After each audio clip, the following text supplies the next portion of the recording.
Chapter 59. The Will. As soon as Barrois had left the room, Noirtier looked at Valentine with a malicious expression that said many things. The young girl perfectly understood the look, and so did Villefort, for his countenance became clouded, and he knitted his eyebrows angrily. He took a seat, and quietly awaited the arrival of the notary. Noirtier saw him seat himself with an appearance of perfect indifference, at the same time giving a side look at Valentine, which made her understand that she also was to remain in the room. 3/4 of an hour after, Barrois returned, bringing the notary with him. "Sir," said Villefort, after the first salutations were over, "you were sent for by M. Noirtier, whom you see here. All his limbs have become completely paralyzed. He has lost his voice also, and we ourselves find much trouble in endeavoring to catch some fragments of his meaning." Noirtier cast an appealing look on Valentine, which look was at once so earnest and imperative that she answered immediately. "Sir," said she, "I perfectly understand my grandfather's meaning at all times." "That is quite true," said Barrois, "and that is what I told the gentleman as we walked along." "Permit me," said the notary, turning first to Villefort and then to Valentine, "permit me to state that the case in question is just one of those in which a public officer, like myself, cannot proceed to act without thereby incurring a dangerous responsibility. The first thing necessary to render an act valid is, that the notary should be thoroughly convinced that he has faithfully interpreted the will and wishes of the person dictating the act. Now I cannot be sure of the approbation or disapprobation of a client who cannot speak, and as the object of his desire or his repugnance cannot be clearly proved to me, on account of his want of speech, my services here would be quite useless, and cannot be legally exercised." The notary then prepared to retire. An imperceptible smile of triumph was expressed on the lips of the procureur. Noirtier looked at Valentine with an expression so full of grief that she arrested the departure of the notary. "Sir," said she, "the language which I speak with my grandfather may be easily learnt, and I can teach you in a few minutes to understand it almost as well as I can myself. Will you tell me what you require, in order to set your conscience quite at ease on the subject?" "In order to render an act valid, I must be certain of the approbation or disapprobation of my client. Illness of body would not affect the validity of the deed, but sanity of mind is absolutely requisite. Well, sir, by the help of 2 signs, with which I will acquaint you presently, you may ascertain with perfect certainty that my grandfather is still in the full possession of all his mental faculties. M. Noirtier, being deprived of voice and motion, is accustomed to convey his meaning by closing his eyes when he wishes to signify yes, and to wink when he means no. You now know quite enough to enable you to converse with them. Noirtier, try." Noirtier gave Valentine such a look of tenderness and gratitude that it was comprehended even by the notary himself. "You have heard and understood what your granddaughter has been saying, sir, have you?" asked the notary. Noirtier closed his eyes. "And you approve of what she said? That is to say, you declare that the signs which she mentioned are really those by means of which you are accustomed to convey your thoughts?" "Yes." "It was you who sent for me?" "Yes." "To make your will?" "Yes." "And you do not wish me to go away without fulfilling your original intentions?" The old man winked violently. "Well, sir," said the young girl, "do you understand now, and is your conscience perfectly at rest on the subject?" But before the notary could answer, Villefort had drawn him aside. "Sir," said he, "do you suppose for a moment that a man can sustain a physical shock, such as M. Noirtier has received, without any detriment to his mental faculties?" "It is not exactly that, sir," said the notary, "which makes me uneasy, but the difficulty will be in wording his thoughts and intentions, so as to be able to get his answers." "You must see that to be an utter impossibility," said Villefort. Valentine and the old man heard this conversation, and Noirtier fixed his eyes so earnestly on Valentine that she felt bound to answer to the look. "Sir," said she, "that need not make you uneasy, however difficult it may at first sight appear to be. I can discover and explain to you my grandfather's thoughts, so as to put an end to all your doubts and fears on the subject. I have now been 6 years with M. Noirtier, and let him tell you, if ever once, during that time, he has entertained a thought which he was unable to make me understand." "No," signed the old man. Let us try what we can do, then, said the notary. You accept this young lady as your interpreter, and Noirtier? Yes. Well, sir, what do you require of me, and what document is it that you wish to be drawn up? Valentine named all the letters of the alphabet until she came to W. At this letter the eloquent eye of Noirtier gave her notice that she was to stop. It is very evident that it is the letter W which Noirtier wants, said the notary.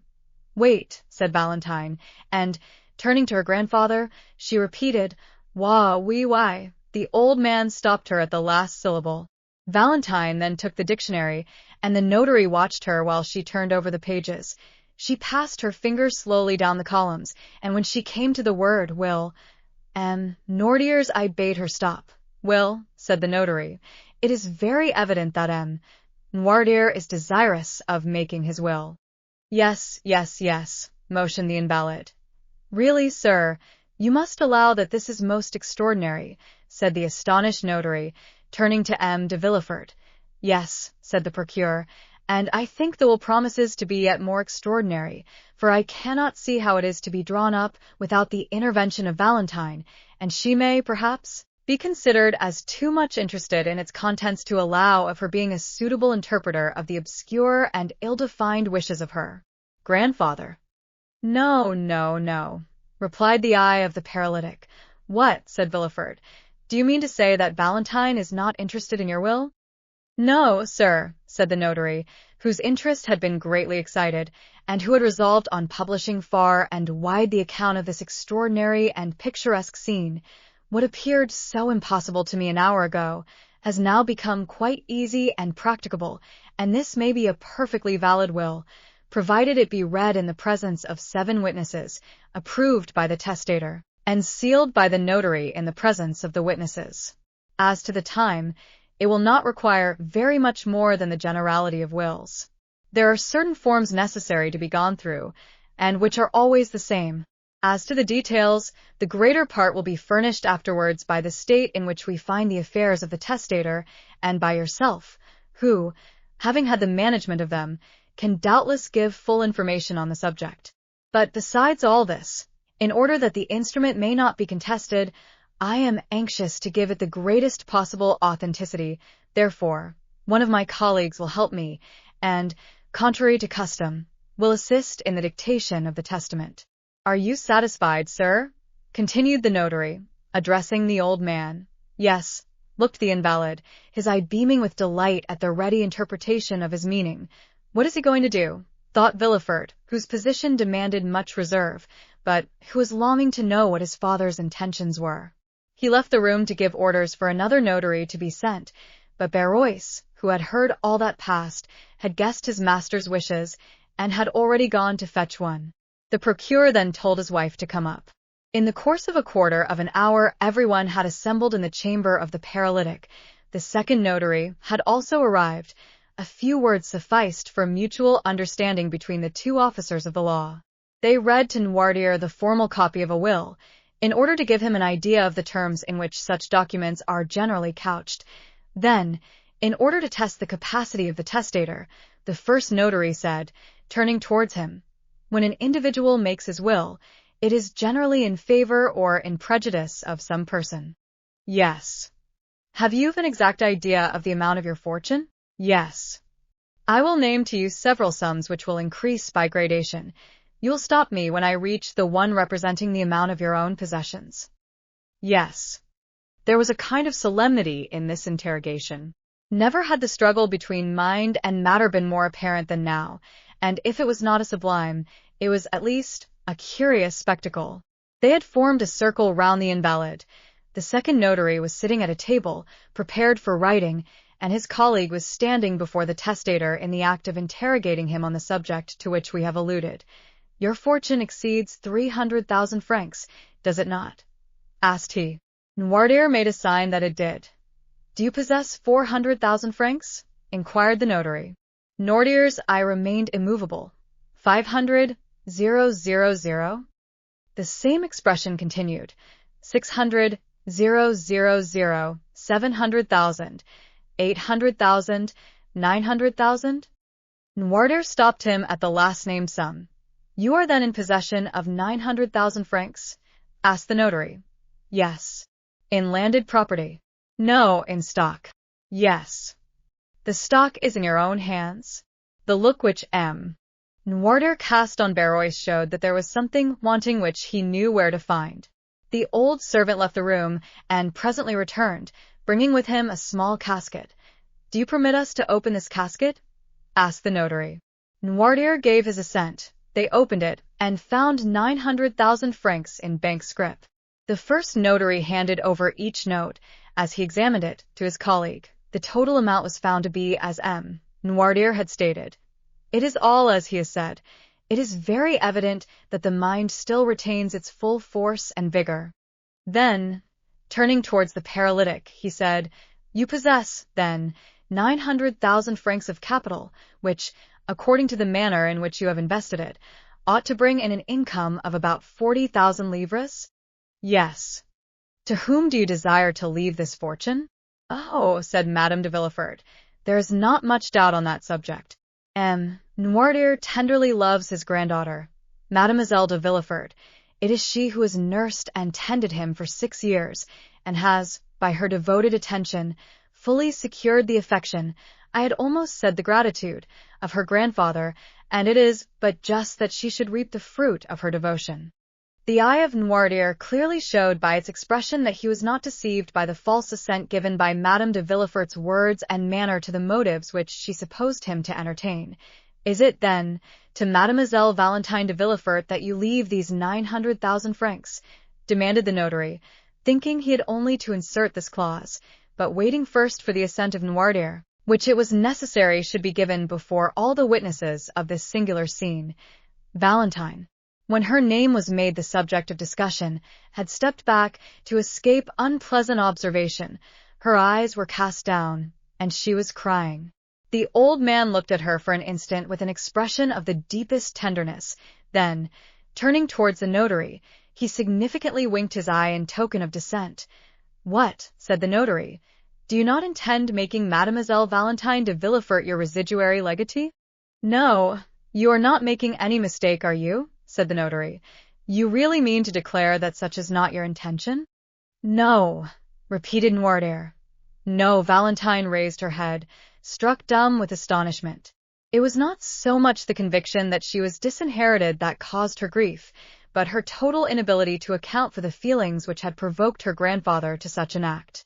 But Noirtier looked at her with so much affectionate tenderness that she exclaimed, "Oh, grandpapa, I see now that it is only your fortune of which you deprive me.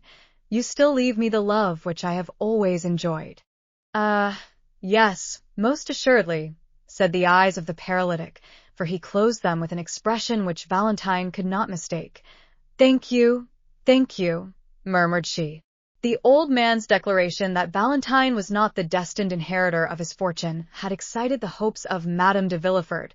She gradually approached the invalid, and said, "Then, doubtless, dear Noirtier, you intend leaving your fortune to your grandson, Edward de Villefort?" The winking of the eyes which answered this speech was most decided and terrible, and expressed a feeling almost amounting to hatred. "No," said the notary. "Then, perhaps, it is to your son, de Villefort?" "No." The two notaries looked at each other in mute astonishment and inquiry as to what were the real intentions of the testator. Villefort and his wife both grew red, one from shame, the other from anger. "What have we all done, then, dear grandpapa?" said Valentine. "You no longer seem to love any of us?" The old man's eyes passed rapidly from Villefort and his wife, and rested on Valentine with a look of unutterable fondness. "Well," said she, "if you love me, grandpapa, try and bring that love to bear upon your actions at this present moment.